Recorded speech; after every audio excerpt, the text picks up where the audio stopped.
So the Sandpiper 12 versus the Sandpiper 130. So the difference in carrying capacity of the Sandpiper 12 and the Sandpiper 130 is only 50 pounds, the 12 being 350 and the capacity of the Sandpiper 130 being 390.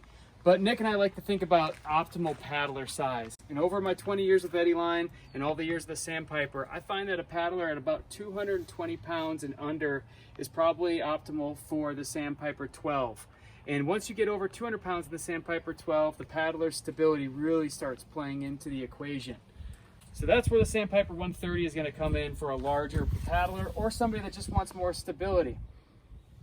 I've seen a few people asking about the seat height difference between the two models. I think people might get a little overly obsessed about seat height, and actually you have to look at that as relation to the whole boat. Yes, indeed, the Sandpiper 130 has a slightly higher seat. Keep in mind as well, in the Sandpiper 12, that seat is not mounted directly on the floor. It also has to bridge that V-hull shape.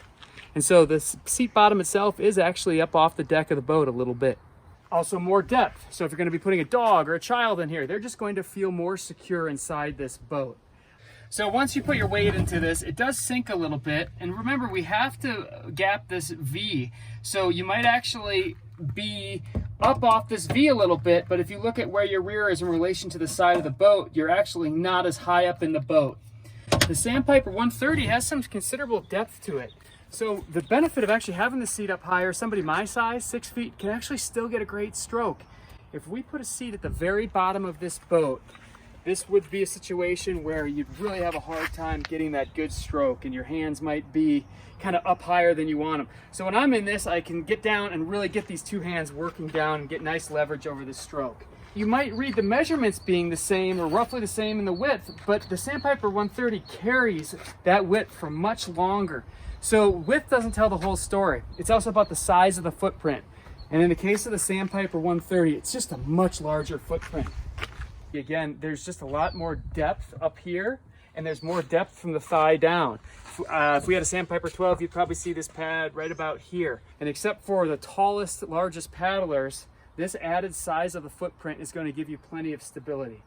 Another really big difference between the Sandpiper 12 and the Sandpiper 130 is this rear cargo area.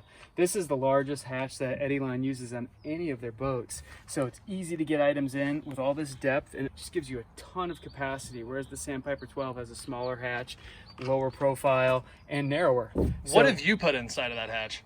I've put in this, there's a blog entry. The first time I took this thing out, it was a really hot day down in California. We did an overnighter, and I was worried the clients wouldn't have enough water. And I believe I had like 5 or 6 extra gallons in here, plus all my camping gear. And I had extra water up front as well. This thing just swallows it up. It's one of the types of hatches where you can just put like a 25-liter dry bag just rolled up and in. And that's really difficult to do in a lot of boats.